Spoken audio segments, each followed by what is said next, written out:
জাহান্নামে যাওয়ার 1 নাম্বার কারণ হলো নামাজ না পড়া। যুবক ভাই, সারা জীবন মাহফিল শুনলে কোনো লাভ হবে না, সারা জীবন মক্কা মদিনায় গেলে কোনো লাভ হবে না, আপনি হজ করলে কোনো লাভ হবে না।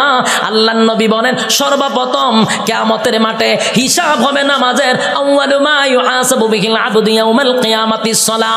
কিয়ামতের ময়দানে সর্বপ্রথম নামাজের হিসাব হবে। তাই আল্লাহর নবী বলেন কিয়ামতের মাঠে নামাজের হিসাব হবে। আর জান্নাতীরা জাহান্নামীদেরকে যখন বলবে জাহান্নামে কেন আসছস, জাহান্নামীরাও বলবে ক্বালু লাম নাকু মিনাল মুসাল্লিন, নামাজি ছিলাম না। তুই নামাজি ছিলি যখন আজান দিত বন্ধু ব্যবসা বন্ধ করে তুই নামাজে যাইতি, যখন আজান দিত তুই চাকরি বন্ধ করে নামাজে যাইতি, বন্ধু যখন আজান দিত খেলাধুলা বন্ধ করে নামাজে যাইতি, আমি নামাজে যাইতাম না। তাই আজকে নামাজ না পড়ার কারণে 1 নাম্বার কারণ জাহান্নামে আসা। রব্বে কারীম বলেন এই অনর্থক বানাই নাই, অকারণে বানাই নাই। দ্বিতীয় নম্বরে আল্লাহ বলেন ওয়ামা খালাকাতুল জিন্না ওয়াল ইনসা ইল্লা লিয়াবুদুন।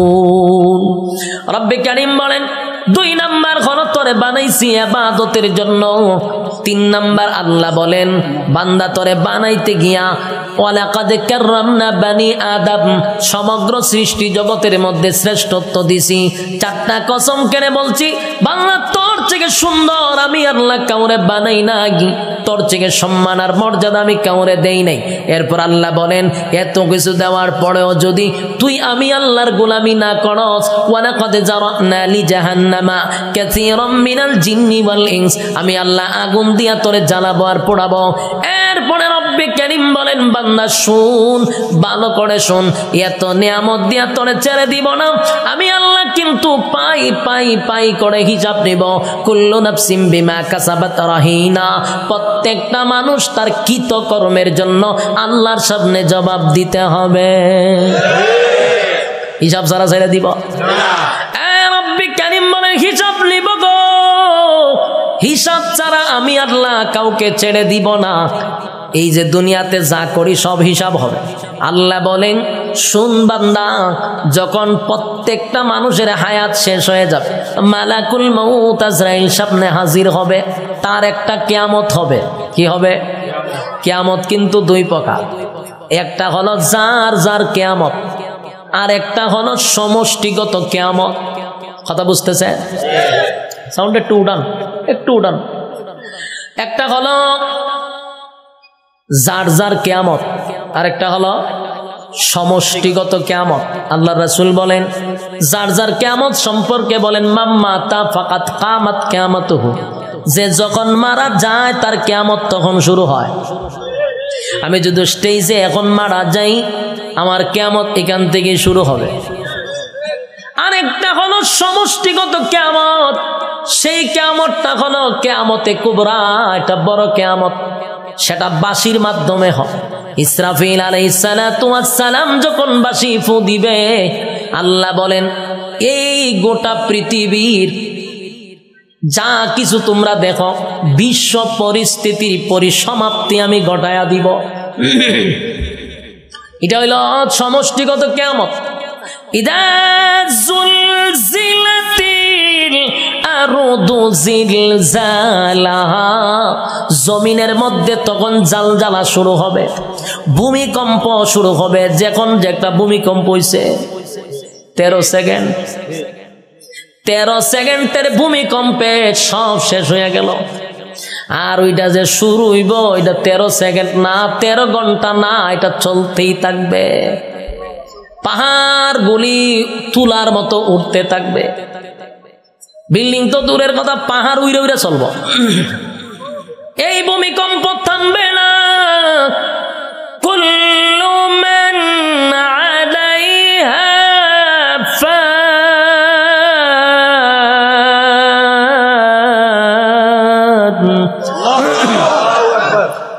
ওয়া ইয়াবকা ওয়াজহু রাব্বিকা যুল জালালি ওয়াল ইকরাম।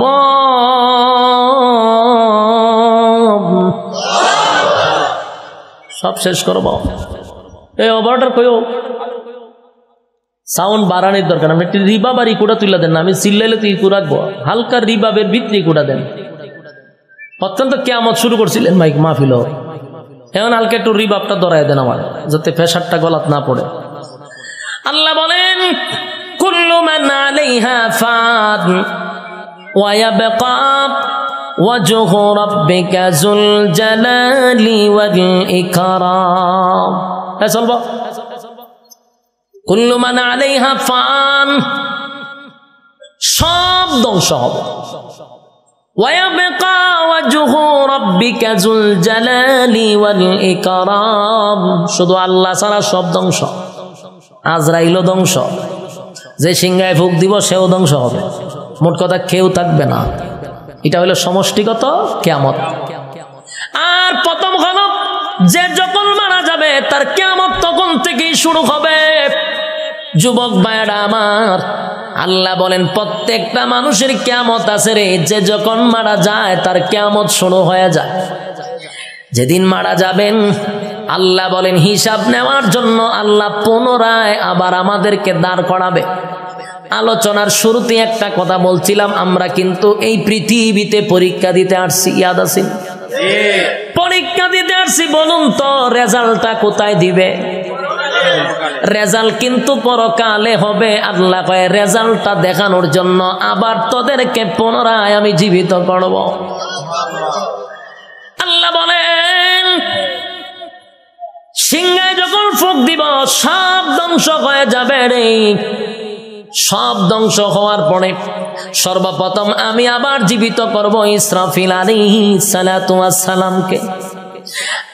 আবার আল্লাহ বলবেন সিংহায় ফু মার।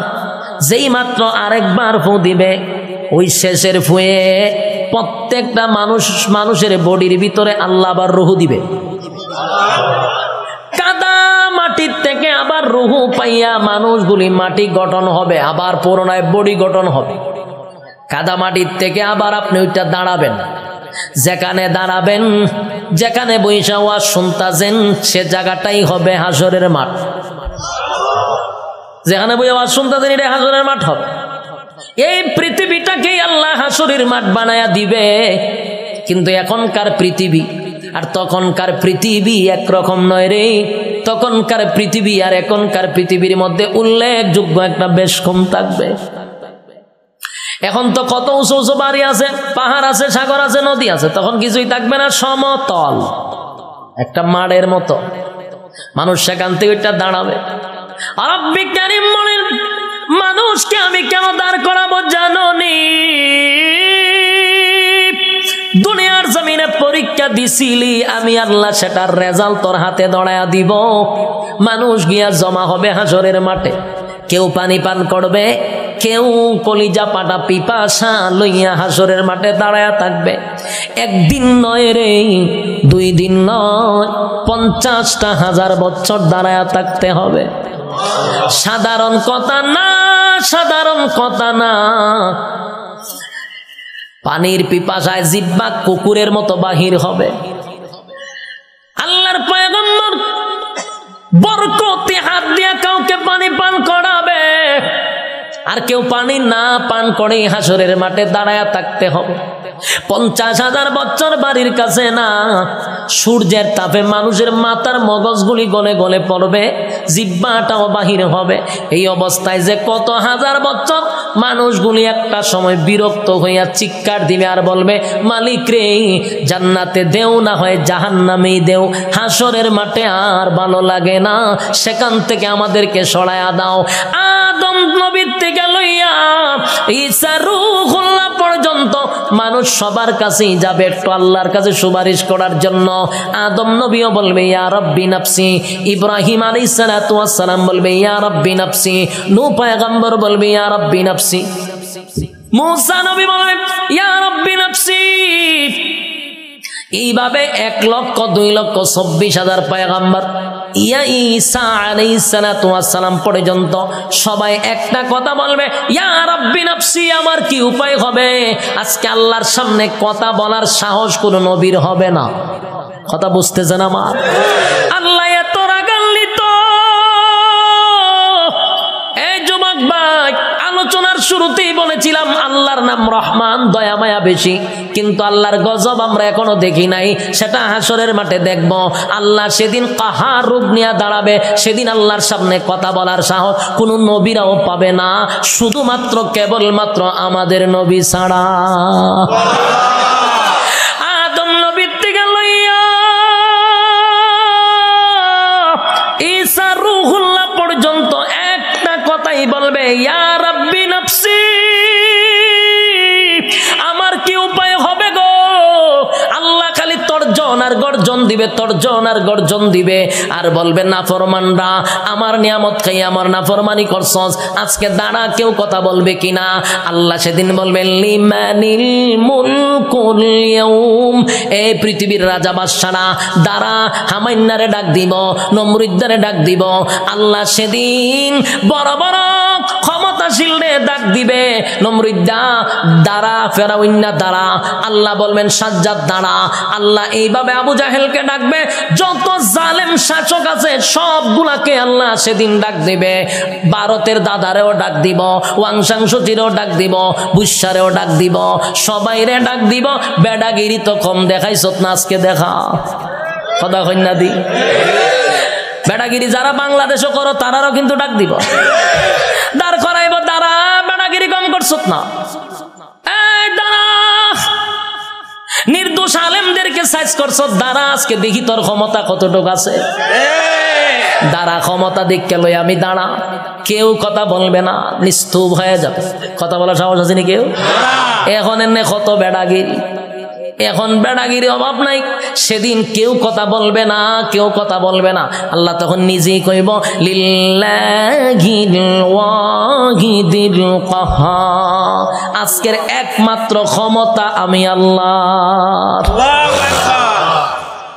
এই ভয়াবহ পরিস্থিতিতে কেউ কথা বলার সাহস পাবে না। আল্লাহ নিজেই কোরআনে বলেন ইয়াউমা ইয়াফিরুল মারউ মিন আখিহি ওয়া উম্মিহি ওয়া আবি ওয়া সাহিবাতিহি ওয়া বানি। কিয়ামতের মাঠটা এমন হবে, মা তার সন্তানের পরিচয় দিবে না, সন্তান মার পরিচয় দিবে না, বাবা তার সন্তানকে চিনবে না, পরিচয় দিবে না, চিনলেও পরিচয় দিবে না। ভালো করে চিনবো, পরিচয় দিত। স্ত্রী তার স্বামীরে পরিচয় দিবে না। কেন দিবে না? একটা নেকির কারণে। যদি আমার কাছে নেকি চায়, কেউ কাউরে পরিচয় দিবে না। সেদিন কি কোনো পীর সাহেব তার মরিদানের পরিচয় দিব? কথা হয় না দি? ফিররা গিয়া কি মরিদানে তালাশ করবো? ফিরও বলবে ইয়া রাব্বি নাফসি। সাধারণ জনগণ যে স্লোগান দিবে, ফিরও সেই স্লোগান দিবে, কারণ ফিরের ক্ষমতা দুনিয়াতে আছে গরু ছাগল খাওয়ার, কিন্তু পরকালে এই ক্ষমতা নাই। পরকালে ফিডার ছুটে দৌড়াইব খালি। যুবক ভাই, কিয়ামতের মাঠে কেউ কারো হবে না। আল্লাহ সেদিন হিসাব নেওয়ার জন্য দাঁড় করাবে, একটা দল ডান দিকে আর একটা দল বাম দিকে। আল্লাহ যার কাছে হিসাব চাইব, রেজাল্ট যার হাতে দড়াইয়া বলবে হিসাব দে, আল্লাহর কসম জান্নাতের গ্রাণও সে পাবে না। আমার কথা বুঝতেছে? আজকে এই কথাটা সারা জীবন ইয়াদ রাখবেন। আল্লাহ যার কাছে হিসাব চাইব, হে কোনোদিন জান্নাতে যাবে না। হিসাব দেওয়ার মতো যোগ্যতা কারো নাই। আল্লাহ যারে জান্নাত দিব বিনা হিসাবই দিব। সুবহানাল্লাহ। যারে জান্নাত দিবে গো বিনা হিসাবে জান্নাত দিবে, কারণ হিসাব চাইলে বন্দা আটকা পড়ে যাবে। হিসাব চাওয়া মানেই হলো বিপদে পড়ে গেছ। আল্লাহ বামপন্থীদেরকে হিসাব নিবে। দুইটা দলে যখন মানুষ দাঁড়াইব, আল্লাহ তখন ফেরেশতাদেরকে বলবেন নাফরমান গুলাকে জিগা 24 ঘন্টাদের সময় দিছিলাম কোন কাজে ব্যয় করছে, আমি যে যৌবন কাল দিছিলাম কোন কাজে ব্যয় করছে, হিসাব দিত। হিসাবে আটকা পড়ে যাবে। আল্লাহ তখন ফেরেশতাদেরকে বলবে এটি নাফরমান, আমার দেওয়া নিয়ামত খাই আমার নাফরমানি করছে। আজকে তার হাতটারে লোহার মতো শক্ত করে দেয়, বাম হাতটারে লোহা বানাবে, শক্ত হয়ে যাবে। আল্লাহ কয়টার ব্যাখ্যা করবো, কয়টা বুক বরাবর ঢুকা, বুক ছিদ্র করে, কলিজা ছিদ্র করে, পিছন দিকে টেনে বাম হাতটা বাহির করবে। নাউজুবিল্লাহ। বাম হাত বুক ছিদ্র করে পিছন দিকে বাহির করার পরে এবার হাত চলে গেল পিছনে, মাথা কিন্তু সামনে। আল্লাহ এবার দিব আমলনামা। ওই যে রেজাল্ট দুনিয়াতে যে পরীক্ষা নিছিল এই রেজাল্টটা হাতে দিবে। ফেরেশতারা কইবে আল্লাহ হাত পিছনের চেহারা সামনে। আল্লাহ কয় নাফরমানের চেহারাটা ভাঙ্গা মস্কাইয়া এরপরে পিছনে নিয়ে যা। এ যুবক ভাই, প্রথমে বলেছি আল্লাহর মায়া দয়া বেশি গো, তেমনি ভাবে আল্লাহর আযাব আর গজব বেশি রে। বাম হাতটা বুক বরাবর ঢোকাইয়া পিছন দিকে বাহির করিয়া গাঁটটা মস্কাইয়া ভাঙ্গা পিছনের দিকে নিবে। মরবেন না কিন্তু, কারণ মরণ নাই। গাড় ভাঙ্গা পিছন দিকে নিবে নিয়ে আল্লাহ কইব নে রেজাল্টটা দেখ। ক্লাসও বইয়া কি করছিলি বান্দা একটু দেখ। বান্দা দেখবে আর বলবে মালিক রে আমার প্রতি তুমি বেইনসাফি করো নাই, ইনসাফের বিচারটাই করছো। কারণ সে দেখবে যা কিছু লেখা সব তার চোখের সামনে বাজবে। রাতের আধারে কি করছে, দিনের আলোতে কি করছে, সব লেখা। আল্লাহ একটা বাড়ায়া লেখে নাই, একটা কমায়া লেখে নাই। দেখ বান্দা, সেদিন আল্লাহ বলবেন এই নাফরমান আমার নাফরমানি করছে, এবার তাই মিজানের পাল্লা যাইব, এখানে আমলনামা হালকা হয়ে যাবে। এরপরে যাবে ফুলসিরাতের কিনারায়, সেখানে যাওয়ার পরে দেখবে জাহান্নামটা তার জন্য উৎ পেতে বসা। আমার কথা নয় গো, আল্লাহ কোরআনে বলেন ইন্না জাহান্নামা কানাত মিরসাদা লিত্তাগিনা মাআবা লাবিসিনা ফিহা আহকাবা লা ইয়াযুকুনা ফিহা বারদান ওয়ালা শারাবা ইল্লা হামিমা ওয়া গাসসাকা জাযাআও ওয়াফাকা। আল্লাহ বলেন ইন্না জাহান্নামা কানাত মিরসাদা, নিশ্চয় জাহান্নাম তোর জন্য উৎ পেতে বসা। লিত্তাগিনা মাআবা, সীমা লঙ্ঘনকারীদের জন্য জাহান্নাম। লাবিসিনা ফিহা আহকাবা, এ ভাই যুগের পর যুগ জাহান্নামে থাকতে হবে। লাবিসিনা ফিহা আহকাবা, যুগের পর যুগ সেখানে অবস্থান করবে। লা ইয়াযুকুনা ফিহা বারদান ওয়ালা শারাবা, আল্লাহ বলেন সেখানে কোনো পানির ব্যবস্থা করা হবে না, ঠান্ডা পানির ব্যবস্থা করা হবে না। ইল্লা হামিমা ওয়া গাসসাকা, তবে চিৎকার যখন পানির জন্য মানুষ করবে তখন আল্লাহ একটা পানি দিবে। এই পানিটা হবে তোর শরীরের রক্ত, তোর শরীরের পোষ, বিষাক্ত পানিটা পান করার জন্য দিবে। পানি গরম টকবক, পানিটা পান করার পরে জাহান্নামীদের নারী বুড়ি সব বাহির হয়ে যাবে পায়খানার রাস্তায়। চিৎকার দিয়া বলবে মালিক এমন পানি তো তোমার কাছে চাই নাই গো, এমন পানি তো তোমার কাছে চাই নাই, তোমার কাছে চাই নাই। এটা কেমন পানি দিলা, বেদনা বিষাক্ত বেড়ে গেল। আল্লাহ তখন যে জবাবটা দিব এর থেকে আরো ভয়ানক জবাব। আল্লাহ কয় জাযাআও ওয়াফাকা, বান্দারে এটা তোর কৃত কর্মের পূর্ণ ফল। এতক্ষণ ভাই যে শারীরিক কষ্ট, এই কথাটার কারণে মানসিক কষ্ট বেড়ে যাবে। আল্লাহ কয় এখন মজা বুঝ কেমন লাগে। আমার দেওয়া নেয়ামত খাইয়া আমার নাফরমানি করছ, আজকে মজা বুঝ। আমি তোরে পানি দিছিলাম দুনিয়াতে, ঠান্ডা পানি, মিষ্টি পানি।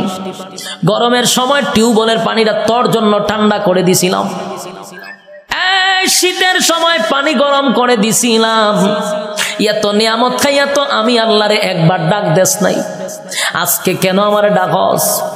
খা এখন বিষাক্ত পানি খা, মজা বোঝ কেমন লাগবো। আর কষ্ট বেড়ে যাবে। বুড়াবাসীরা একটা কথা মন গড়া বলি না, এতক্ষণ যা বলছি কোরআনের বাহিরে একটা কথাও বলি নাই। কোনো গল্প বলার জন্য আমারে আনেন নাই, আর আমিও কোনো মাহফিলে গল্প বলিও না। যুবক ভাই, রব্বে কারীম বলেন জান্নাতের ভিতরে আমি অসংখ্য নিয়ামত দিব। 1 নাম্বার হলো মরণ দিব না, 2 নাম্বার হলো বৃদ্ধ বানাবো না, 3 নাম্বার হলো কণ্ঠ দিব, 4 নাম্বার হলো চেহারা সুন্দর দিব, চরিত্র ভালো দিব, বউ দিব 72টা। সুবহানাল্লাহ। সব পাওয়ার পরেও বান্দা খালি দৌড়াদৌড়ি করবে। আল্লাহ গীতা তো খাস, আল্লাহ আমি আমার বন্ধু বান্ধবরে তো খাই, তো তুই দি জান না তো বন্ধু কারে তো কাজ দেখেন তো আল্লাহ ওইটা দিয়ে জাহান্নাম আছে। আল্লাহ আমি এর সাথে একটু কথা কব। আল্লাহ বলে জান্নাতি জাহান্নামীদের সঙ্গে কেমনে কথা বলবি? আল্লাহ কয় আপনারা বলছেন জান্নাতে যা চাইবো তা পাইব। আল্লাহ কইছিলাম নি, কইছিলেন, কইলে তো দেখানি দরকার। আল্লাহ কইতে যাও আমার কথা না, কোরআনের কথা। ফি জান্নাতি ইয়াতাসাআলুন, জান্নাতি আর জাহান্নামীদের মধ্যে কথা হবে। কি হবে? জান্নাতি আর জাহান্নামীদের মধ্যে কথা হবে গো। ফি জান্নাতি ইয়াতাসাআলুন, জাহান্নামী হবে সাকার নামক জাহান্নামী। ফি জান্নাতি ইয়াতাসাআলুন আনিল মুজরিমিনা মা সালাকাকুম ফি সাকার, সাকার নামক জাহান্নামীদের সঙ্গে কথা হবে জান্নাতীদের। কি কথা হবে? সংক্ষেপে বলি, জাহান্নামীরা জান্নাতীদের সঙ্গে, জান্নাতীরা জাহান্নামীদের সঙ্গে কথা হবে। জান্নাতীরা জাহান্নামীদের কাছে গিয়া বলবে ফি জান্নাতি ইয়াতাসাআলুন, এ জাহান্নামীরা বলতো দেখি কেন জাহান্নামে আসলি? সাকার নামক জাহান্নামীদেরকে বলবে কেন জাহান্নামে আইলি? একই সাথে ব্যবসা করতাম, একই সাথে চাকরি করতাম, একই সাথে খেলাধুলা করতাম, আমি জান্নাতি, তুই কেন জাহান্নামী? জান্নাতি জাহান্নামীদেরকে বলবে কেন জাহান্নামে আসলি? এবার জাহান্নামীরা জাহান্নামে আসার 4 কারণ বর্ণনা করবে। আলোচনার শুরুতে কয়টা বলছিলাম? ইয়াদ আছে? আমি কিন্তু এটা বলছিলাম যখন আমি 4টা কারণ বলবো ওয়াজ কিন্তু শেষ। ইয়াদ আসেনি? আইসিনি স্যার কারণ? 1 নাম্বার কারণ, জান্নাতীরা জাহান্নামীদেরকে বলবে এ জাহান্নামীরা বল কেন জাহান্নামে আসছ? জাহান্নামীরা তখন বলবে 1 নাম্বার কারণ কোরআনে বলেন আমি না, আল্লাহ তখন বলেন ক্বালু লাম নাকু মিনাল মুসাল্লিন। জাহান্নামীরা বলবে জাহান্নামে আসার 1 নাম্বার কারণ হলো ক্বালু লাম নাকু মিনাল মুসাল্লিন। বন্ধু রে, দুনিয়ার জমিনে একই সাথে ব্যবসা করতাম, একই সাথে চাকরি করতাম, বন্ধু একই সাথে আড্ডা মারতাম, সব ঠিকঠাক ছিল, কিন্তু তুই মুসল্লি ছিলি, আমি মুসল্লি ছিলাম না। ক্বালু লাম নাকু মিনাল মুসাল্লিন, তুমি নামাজি ছিলা, আমি নামাজি ছিলাম না। তাহলে বলুন তো দেখি জাহান্নামে যাওয়ার 1 নাম্বার কারণ কি না পড়া? আরো জোরে, কি না পড়া? জাহান্নামে যাওয়ার 1 নাম্বার কারণ হলো নামাজ না পড়া। ক্বালু লাম নাকু মিনাল মুসাল্লিন, জাহান্নামে যাওয়ার 1 নাম্বার কারণ হলো নামাজ না পড়া। যুবক ভাই, সারা জীবন মাহফিল শুনলে কোনো লাভ হবে না, সারা জীবন মক্কা মদিনায় গেলে কোনো লাভ হবে না, আপনি হজ করলে কোনো লাভ হবে না। আল্লাহর নবী বলেন সর্বপ্রথম কিয়ামতের মাঠে হিসাব হবে নামাজের। আউয়ালু মা ইউহাসাবু বিহিল আবদু ইয়াউমাল কিয়ামাতিস সালাহ, কিয়ামতের ময়দানে সর্বপ্রথম নামাজের হিসাব হবে। তাই আল্লাহর নবী বলেন কিয়ামতের মাঠে নামাজের হিসাব হবে। আর জান্নাতীরা জাহান্নামীদেরকে যখন বলবে জাহান্নামে কেন আসছস, জাহান্নামীরাও বলবে ক্বালু লাম নাকু মিনাল মুসাল্লিন, নামাজি ছিলাম না, তুই নামাজি ছিলি। যখন আজান দিত বন্ধু ব্যবসা বন্ধ করে তুই নামাজে যাইতি, যখন আজান দিত তুই চাকরি বন্ধ করে নামাজে যাইতি, বন্ধু যখন আজান দিত খেলাধুলা বন্ধ করে নামাজে যাইতি, আমি নামাজে যাইতাম না। তাই আজকে নামাজ না পড়ার কারণে 1 নাম্বার কারণ জাহান্নামে আসা। কয় নাম্বার গেছে? জান্নাতীরা জাহান্নামীদেরকে বলবে বন্ধু রে এরপরে বল কেন আসলি? এবার জাহান্নামীরা বলবে ওয়ালাম নাকু নুতঈমুল মিসকিন। 2 নাম্বার হলো দুনিয়াতে সরকার আমারে এতিম মিসকিনের জন্য মাল দিত, এতিম মিসকিনদের লেফটিন বানাইবার লাগে টিন দিত, লেফটিন খাইয়া বইয়া থাকতাম। লেফটিন খাই নাই, কথা হয় না। সরকার আমার লেফটিনের জন্য গরিব গুড়াকে বানায়া দেওয়ার জন্য টাকা দিত, লেফটিন খাইতাম। সরকার আমাকে মিসকিনের জন্য এতিম গরিবের জন্য টিউবওয়েল দিত, টিউবওয়েলের পাইপ সুদ্ধা খাইতাম। আমার রাস্তাঘাটের জন্য টাকা দিত, ইট বালু খাইয়া আমি ঘুমায়া থাকতাম। সরকার আমারে বন্যার সময় গরিব গুড়াকে ত্রাণ দেওয়ার জন্য দিত, আমি তেলের বোতল খাড়ের নিচে জমায়া রাখতাম। বাস্তব না অবাস্তব? আল্লাহ বলেন মিসকিনের মাল যারা খাইব, ইতিম অসহায় মানুষের মাল যারা আত্মসাৎ করবে, আল্লাহ বলেন জাহান্নামে যাওয়ার 2 নাম্বার কারণ। কয় নাম্বার? যুবক ভাই, শুধু নেতার ক্ষেত্রে নয়, তোমার ক্ষেত্র আমার ক্ষেত্র। আমি আরামে খাইয়া ঘুমাইলাম, সুখের ডেকুর দিলাম, পাশের ঘরে এতিম মানুষটা না খাইয়া ঘুমাইছে, কিয়ামতের মাঠে তোমার জবাব দিতে হবে। তুমি খাইলা, পাশের ঘরের মানুষটা আজকে খাইলো না অভাবের কারণে, আল্লাহ কয় জবাব দিতেইব। তাই 2 নাম্বার কারণ হলো গরিব অসহায় মানুষের পাশে না দাঁড়ানোর কারণে। টাকা আছে, পয়সা আছে, এরপরও তুমি গরিবদের পাশে দাঁড়াও না। এই টাকা দিয়া শুধু নিজের বুঝলা, গরিবের পাশে দাঁড়াও না। আল্লাহর কসম, জাহান্নামে যাওয়ার 2 নাম্বার কারণ। কষ্ট হইতাছে? ওয়ালাম না কোনো তুইমুল মিসকিন 2 নাম্বার কারণ বর্ণনা করবে। 3 নাম্বার কারণ হলো ওয়ালাম না কোনো তুইমুল মিসকিন ওয়া কুননা নাখুদু মাআল খাইদিন। 3 নাম্বার কারণ, এই 3 নাম্বার কারণটা কিন্তু আমাদের মধ্যে আছে। যুবক ভাই, ওয়াজ কিন্তু শেষ, এখন কিন্তু মনোযোগ না দিলে সব ব্যর্থ। আল্লাহর কসম, একটু মনোযোগ দেন, একটু মনোযোগ দেন। এখন যদি মনোযোগ না দেন, এতক্ষণ ওয়াজ শোনা অনর্থক হয়ে যাবে। আবারও বলছি, 1ম নাম্বার কিসের জন্য? জাহান্নামে। তাহলে ঘুমায়া ঘুমায়া মিলাইবেন জাহান্নামে যাওয়ার 4 কারণ। আপনার মধ্যে কয় কারণ আছে? মিলাইতে পারবেন না? আমি তো আগেই বলছি, 4টা কারণ থেকে যদি বাঁচা যায়, আমরা আগেই সতর্ক পাওয়া যাবে। 1 নাম্বার নামাজ, 2 নাম্বার মিসকিনের মাল, গরিব অসহায়ের পাশে না দাঁড়ানো। এখন 3 নাম্বারটা আসে। 3 নাম্বারটা হলো ওয়াকুন্না নাখুদু মাআল খাইদিন। 3 নাম্বার হলো বেহুদা অনর্থক কথা বলতাম। এরকম লোক আসেনি? বলা আছে, অনর্থক কথা কয়, বেহুদা কথা কয়। 5 জনে কেন বলছে অনর্থক কথা কইতে আছে? এটি কি কথা কওয়া কি জরুরি? কথা কইতে থাকবো। কি কথা? অমুকের ব্যাপারে, তমুকের ব্যাপারে, হে কি করে, হের বাচ্চা কি করে, হের ফুলা কি করে, হে কি, খালি মানুষের গিবদ আর গিবদ। দোকানে বসে চাই তো 2-3 জন থাকলো, হ্যাঁ তোর বিভিন্ন গপ তুলে দিছে, বিভিন্ন গল্প, অনর্থক বেহুদা কথা। আল্লাহ এই বেহুদা কথার কারণে তুই জাহান্নামে যাবি। সাধারণ কথা এটা। ওয়াকুন্না নাখুদু মাআল খাইদিন, বেহুদা অনর্থক কথা বলার কারণে জাহান্নামে যাবে। আর এই রূপটা বেশি আমাদের মধ্যে আছে, মহিলাদের মধ্যে। বাস্তব না বাস্তব? এটা কিন্তু আপনার ভুলার মহিলার না, সারা দেশের কথা কইতাছে। 4 মহিলা যদি আবার একখান হয়ে জায়গা তে তো সারছে, আস্তা গড় গরম। বাস্তব না বাস্তব? 4 মহিলা একখান গড় আর ঘুমানো সম্ভব না। বেহুদা কথা বলতে আছে, করতে আছে। এমন এক মুসিবত। এই মা বোনদের উদ্দেশ্যে আমি বলি, ভুলাতেই অভ্যাস নাই, এরপরও বলতেছি, বেহুদা কথা বলবেন না, অনর্থক কথা বলবেন না। অনর্থক কথা বলার কারণে জাহান্নামে যাওয়ার 3 নাম্বার কারণ। 6 নাম্বার জাহান্নামে যাওয়ার 3 নাম্বার কারণ হলো অনর্থক কথা বলা। বেহুদা কথা বলার থেকে বিরত থাকবো তো ইনশাআল্লাহ।